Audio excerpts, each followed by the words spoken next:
شاید آپ نے پہلی بار حضرت داؤد کے گھرانے کے بارے میں سنا ہے۔ وہ جناب مسیح کی پیدائش کی کہانی میں تھے۔ حضرت یوسف کو مردم شماری کے لیے اندراج کرانے کے لیے بیت لحم جانا پڑا، کیونکہ وہ حضرت داؤد کے گھرانے سے تھے اور حضرت داؤد کا گھر بیت لحم تھا۔ حضرت متی اور حضرت لوکا کے فراہم کردہ نسب ناموں میں آپ دیکھ سکتے ہیں کہ جناب مسیح حضرت داؤد کے گھرانے سے تھے۔ میں حضرت داؤد کے گھرانے کے بارے میں بات کر سکتی ہوں۔ میں ان کے گھرانے سے تعلق رکھتی ہوں۔ میں حضرت داؤد کے گھر میں ہی رہتی تھی۔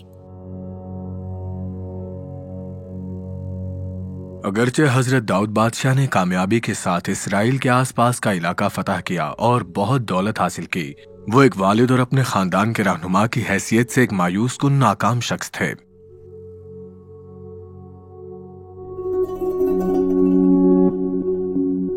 اگر آپ جناب مسیح کے نسب نامے کے مردوں اور عورتوں کو دیکھیں گے تو آپ دیکھیں گے کہ ضروری نہیں کہ ان میں سے بہت سے لوگوں سے تعلق ہو۔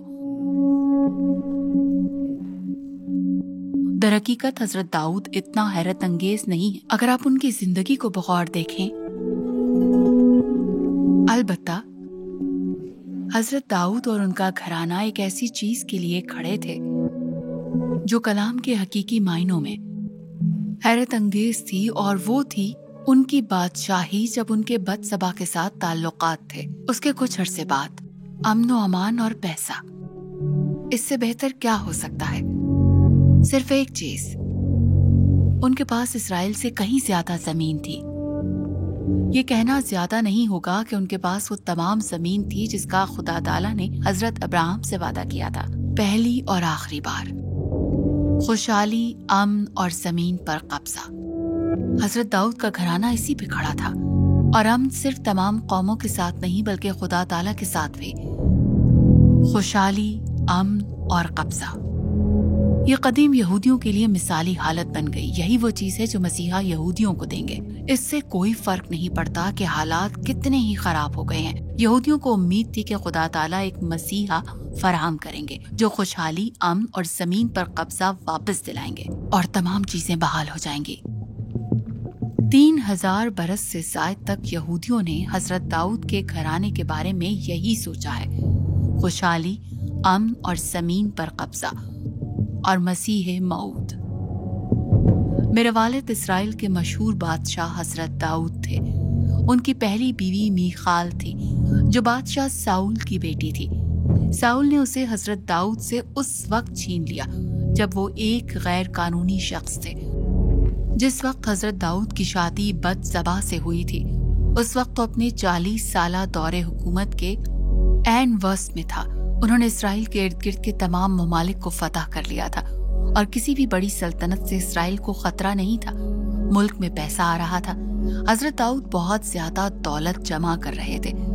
میں حضرت داؤد کے زیادہ لغوی گھر کے بارے میں سوچتی ہوں، وہ گھر جس میں میں رہا کرتی تھی۔ بعد میں حضرت داؤد نے میخال کو واپس حاصل کر لیا، لیکن جب انہوں نے اس کی بے عزتی کی تو انہوں نے اعلان کیا کہ ان کے کوئی بچے اولاد نہ ہوگی، چاہے وہ خدا تعالیٰ کی مرضی ہو یا حضرت داؤد کا پرہیز۔ میخال کی کوئی اولاد نہیں تھی۔ حضرت داؤد نے مفروری میں اہینوم سے شادی کی، جس نے انہیں ان کا پہلا بیٹا امنون دیا۔ اہینوم سے شادی کے دوران انہوں نے نبل کی بیوہ ابیگیل سے شادی بھی کی۔ یہ بات انہیں بہت اچھی لگ رہی تھی، اس لیے انہوں نے ماکا سے، ہیگت سے، ابیتال اور ایگلا سے شادی کی۔ ان کی دوسری بیویوں اور بہت سی کنیزیں بھی تھیں۔ ان کی بہت ساری بیویوں اور کنیزوں کے بچے بھی تھے۔ یاد رکھیں حضرت داؤد اسرائیل کے دوسرے بادشاہ تھے، لہٰذا اس بارے میں کوئی قانون نہیں تھا کہ ایک بادشاہ کی کتنی بیویاں ہونی چاہیے۔ حضرت موسیٰ نے اشارہ کیا کہ مردوں کو صرف ایک ہی بیوی رکھنی چاہیے، مگر انہوں نے یہ بھی کہا کہ بادشاہ کو زیادہ بیویاں نہیں لینی چاہیے، جس سے بادشاہوں کے لیے ایک سے زیادہ کی گنجائش پیدا ہو گئی۔ تاہم میرے والد نے یہ بات ثابت کر دی کہ ایک سے زیادہ بیویاں رکھنا عقل مندی کی بات نہ تھی۔ میری پرورش سازشی بیویوں، مسابقتی بھائیوں اور بہنوں، سوتیلے بھائیوں اور سوتیلی بہنوں اور دیگر بہن بھائیوں کے ایک ابلتے ہوئے جال میں ہوئی، جن کی کوئی سرکاری حیثیت نہیں تھی۔ हमारा खानदान बर्बाद हो गया था और ये हजरत दाऊद को और पूरे मुल्क को डराने सदियों बाद भी लौटने वाला था, खासकर हजरत दाऊद के दौरे हुकूमत के आखिरी हिस्से में। उनकी औलाद में सबसे बड़ा उनका बेटा अमनून था, मेरा सौतेला भाई, बदमाश, बदतमीज और बहुत खतरनाक। मैं मुकम्मल तौर पर नहीं जानती थी कि वो कितना खतरनाक है। उसने मुझे अपने लिए कुछ खाना लाने को कहा और उसने मेरी इज्जत लूट ली। फिर गुस्से में आकर उसने मुझे अपनी मौजूदगी से बाहर निकाल दिया, जो यूं समझिए बेइज्जती की दोहरी खुराक थी।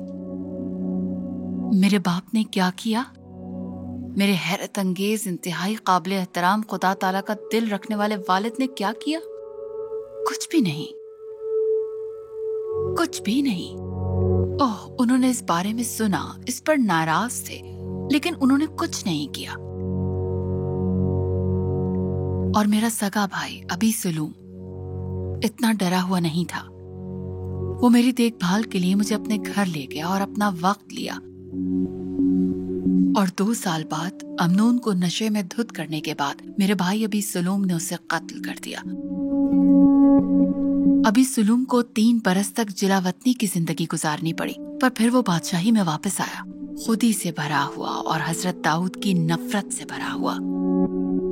एक बार फिर अबी सलूम ने वक्त का इंतजार किया। उसने लोगों पर एहसान किया और फिर हजरत दाऊद के खिलाफ साजिश शुरू कर दी। ये देखकर कि वो मगलूब हो जाएंगे और बगैर किसी तैयारी के जंग शुरू नहीं करना चाहते थे, हजरत दाऊद ने अपने मुखलिस पैरोकारों के साथ यरूशलेम छोड़ दिया। अबी सलूम इतनी मजबूत पोजीशन में था कि बज़ाहिर उसके पास हजरत दाऊद और उनकी फौज को तबाह करने से बचने का कोई रास्ता ना था।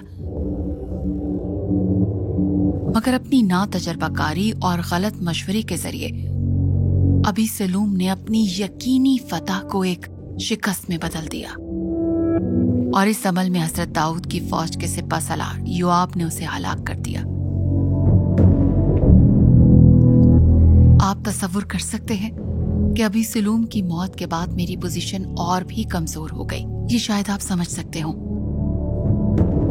किताब मुकद्दस ये नहीं बताती कि मेरे साथ क्या हुआ। अब आप देख सकते हैं कि मेरा ताल्लुक एक शाही घराने से था और मैं उसकी फर्द थी। आपको पता चला कि मैं दाऊद के घराने से इतनी मुतासिर क्यों नहीं हूं? उस घराने में महफूज रहने के बजाय मैं तबाह हो गई थी। क्या मैं तल्ख हूं? परेशान हूं? खुदावंद ताला, इस्राइल के खुदा ताला ने मेरे बाप से इतनी मोहब्बत क्यों की? खुदा ताला ने हजरत दाऊद के दिल को इतना कामिल क्यों समझा?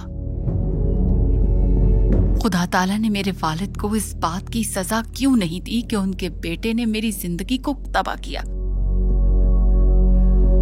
क्या तारीख के मुसन्निफों ने उन्हें तारीखी रिकॉर्डों में एक बड़ी झलक दी है? सुने कि पहले सलातीन के मुसन्निफ ने उनके बारे में क्या कहा। इसलिए कि दाऊद ने वो काम किया जो खुदावंद की नजर में ठीक था। वो अपनी सारी उम्र खुदावंद के किसी हुक्म से बाहर ना हुआ, सिवा हित्ती और रियाह के मामले में। यहाँ लिखा है सिर्फ हित्ती और रियाह के मामले में। और मेरे बारे में क्या?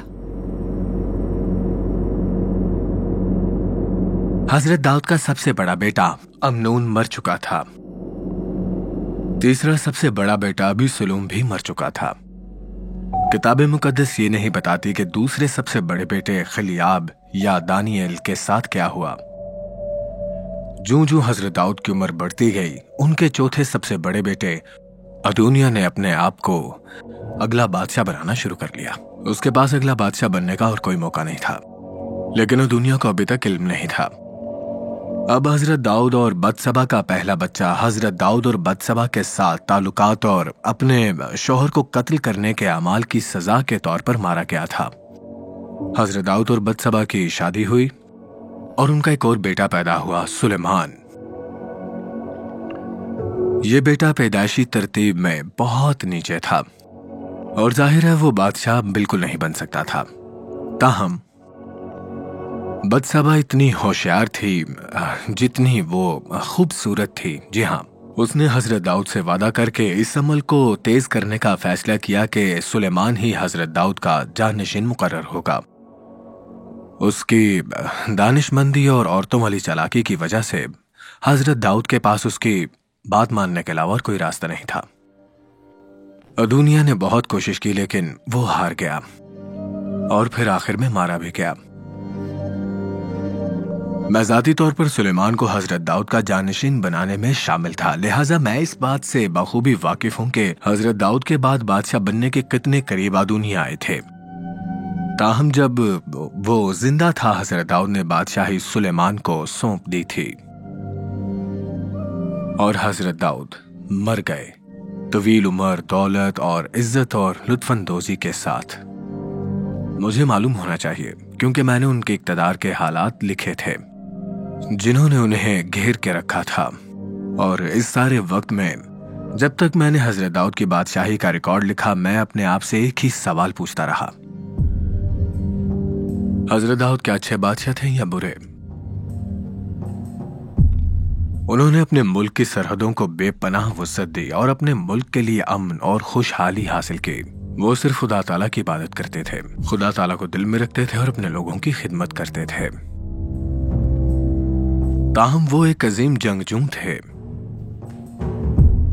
वो एक खौफनाक वालिद थे। उन्होंने बादशाह के लिए बहुत सी बीवियां रखने की एक मिसाल कायम की, उरिया को कत्ल किया और बदसबा के साथ ताल्लुकात रखे। जब मैं उनके बारे में फैसला सुनाना चाहता हूं तो मुझे याद है कि उनके चेहरे पे वो झलक थी जब उन्होंने बदसबा के साथ अपने ताल्लुकात उरिया के कत्ल के बारे में तौबा की थी। मुझे याद है कि उनकी दुआएं और रोजें और रातें बोरी नुमा कपड़ों में थीं जब उनका मासूम बच्चा उनके गुनाहों की वजह से मारा गया था। वो काफी अफसुर्दा थे। मैं क्या कह सकता हूं? आखिरकार हजरत दाऊद भी तो एक मर्द थे।